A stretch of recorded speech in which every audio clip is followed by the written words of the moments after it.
Hi అండి అందరికీ. చిట్టి రేంగంప అంటారు చూడండి. ఎవరన్నా ఆడపిల్లలు ఇద్దరు ఎవరైనా గొడవ పెట్టుకుంటుంటే వాళ్ళు బాగా గొడవ తత్వంలాగా ఉన్న వాళ్ళైతే అబ్బా నువ్వు ఒక పెద్ద చిట్టి రేంగంప అని అనేవాళ్ళు చిన్నప్పుడు.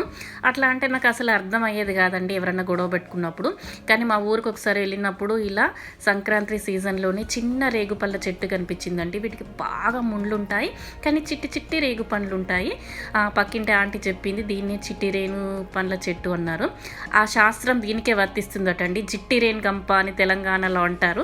అందుకొరకే అర్థం కాలేదు. వీటికైతే గుత్తులు గుత్తులుగా కాయలైతే ఉన్నాయి, కానీ ముళ్ళు మాత్రం అబ్బా చాలా గుచ్చుకుంటున్నాయి.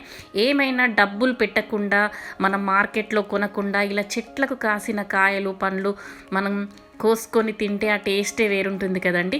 మొత్తానికి చిట్టి రేణు గంప అంటే దాని మీనింగ్ నాకు ఇన్ని రోజులకు తెలిసింది. కాయలు మాత్రం సూపర్గా ఉన్నాయి, ముళ్ళు కూడా చాలా గుచ్చుకున్నాయి. మీలో ఎంతమందికి పండు ఇష్టం?